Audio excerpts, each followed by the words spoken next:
गत 2023 मसीह केंद्र सरकार एक जुगान्तकारी आईन आनी मेडिएशन एक्ट बाबद सो से तारी उपर पर्यवेसित है कि गत वर्ष दिल्ली रे प्रथम नेशनल मेडिएशन कॉन्फ्रेंस होता जो थे कि महामहिम राष्ट्रपति ताको उद्घाटन करते सुप्रीम कोर्ट माननीय चीफ जस्टिस को आरंभ करके विभिन्न सीनियर जज माने विभिन्न हाईकोर्ट चीफ जस्टिस एवं सीनियर जज माने एडवोकेट जनरल माने विभिन्न राज्यर एवं ये जो आईन प्रणयन सहित जो मानकर संपर्क थिबा जो विभिन्न राज्यर प्रमुख लोक मानकर एक कॉन्फ्रेंस दिल्ली रे हेतिला एवं सेमाने निष्पत्ति नैचंती जे द्वितीय कॉन्फ्रेंस ओडिसा रे हबो बोली तेणुक निश्चित भाव आम समस्त एक सौभाग्यर कथा सेकेंड मेडिएशन नेशनल मेडिएशन कॉन्फ्रेंस ओडिसा रे हबाकू जाउची आसंता मास 28 तारिख रे तो से आखि आगे रखिकी समस्त प्रकार प्रस्तुति भी आरंभ हो सारी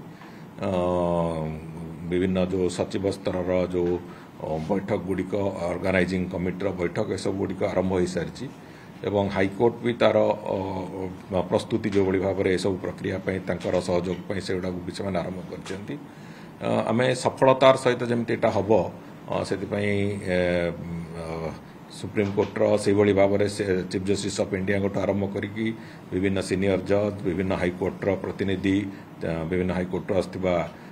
सामान्य चीफ जस्टिस को आरंभ कर विभिन्न सीनियर जज माने ए समस्तंकर एक आलोचना चक्र माध्यम रे मेडिएशन रो जो प्रक्रिया ताकू केमिति आउरी आगु को निया जिवो नुआ सेतरे विभिन्न दिग को केमिति आलोचना करा जिवो ये सब बाबद रे गोटिए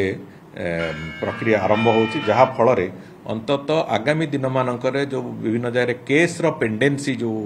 गति रे अच्छी से गुडी करे कम आसीबो एवं लिटिगेशन धीरे धीरे कमिबो मेडिएशन हवा कारण मध्यस्थता हवा कारण गोटे सरकारी व्यवस्था रे मेडिएशन हवार जो आईन को नेकी जो मेडिएशन जो प्रक्रिया से प्रक्रिया को नेकी आगु को जीवा पई आमे ताकू मु भाबुची ये जो मेडिएशन कॉन्फ्रेंस हमको नुआ रास्ता देखेबो एवं से को आखि आगे रखिकी भी आमे जेमिति ओडिसा रे पारालीगल वॉलंटियर्स एवं अन्यान्य दिग गुड़िकर से प्रक्रिया भी आरंभ करिछु आगामी दिन में ओडिसा रे लिटिगेशन रो संख्या कमेबा केस पेंडेंसी रो संख्या कमेबा एवं मेडिएशन को गोटे प्रमुख आयुध करिकी अंतत साधारण लोक को न्यायिक व्यवस्था संगे अधिक केमती जोड़ी हबो न्यायिक व्यवस्थार सुविधा लोक पाइबो ये सब कथा को आगु को नेकी